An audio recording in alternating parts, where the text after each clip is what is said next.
Hi guys, ഒരു beetroot പച്ചടിയാണ് തയ്യാറാക്കാൻ പോകുന്നത്. ഞാൻ ആദ്യമായിട്ടാണ് ബീട്രൂട്ട് പച്ചടിയൊക്കെ തയ്യാറാക്കുന്നത്.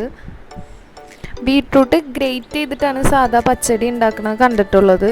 അപ്പോൾ എനിക്ക് ഈ ബീട്രൂട്ട് കട്ട് ചെയ്തിട്ടൊന്ന് ചെയ്ത് നോക്കിയാലോ എന്ന് വിചാരിച്ചു. അപ്പോൾ ഒരു പരീക്ഷണമായിരുന്നു. ബീട്രൂട്ട് നമുക്ക് വേവിച്ചെടുക്കുക. അതിനായി ആവശ്യത്തിന് ഉപ്പ്, വെള്ളം എന്നിവ ചേർത്ത് ബീട്രൂട്ട് നന്നായി വേവിച്ചെടുക്കുക. അതിനുശേഷം 1/2 കപ്പ് തേങ്ങ, 3 പച്ചമുളക്, 3 അല്ലി ചുവന്നുള്ളി, അല്പം കടുക് എന്നിവ ചേർത്ത് നന്നായി അരച്ചെടുക്കുക. ബീട്രൂട്ട് നന്നായി വെന്ത് വന്നിട്ടുണ്ട്.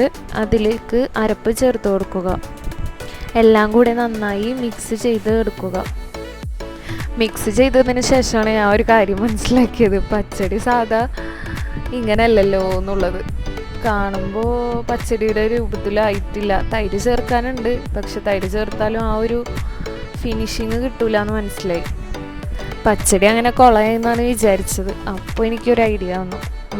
നമ്മൾ ഈ തയ്യാറാക്കി വെച്ചത് ചൂടാറിയതിന് ശേഷം ഞാൻ മിക്സിയിലിട്ട് അടിച്ചെടുത്തു.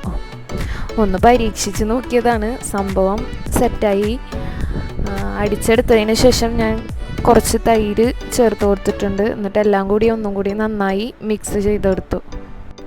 അതിനുശേഷം പച്ചടി കാച്ചാനായിട്ട് വെളിച്ചെണ്ണ ചൂടായി വരുമ്പോൾ കടുക് പൊട്ടിച്ചെടുക്കുക, ഉണക്കമുളക് ചേർത്ത് കൊടുക്കുക, കറിവേപ്പില ചേർത്ത് കൊടുക്കുക. അതിനുശേഷം ഇതെല്ലാം പച്ചടിയിലേക്ക് ചേർത്ത് കൊടുക്കുക. പച്ചടി കുളമായി പോയല്ലോ എന്ന് വിചാരിച്ച് നിൽക്കുമ്പോഴാണ് മിക്സിയിലടിക്കുന്ന ഒരു ഐഡിയ വന്നത്. അതുകൊണ്ട് രക്ഷപ്പെട്ട്. സംഭവം നല്ല ടേസ്റ്റ് ഉണ്ടായിരുന്നു കേട്ടോ. അപ്പോൾ എല്ലാവരും ട്രൈ ചെയ്ത് നോക്കുക, ഫീഡ്ബാക്ക് അറിയിക്കുക.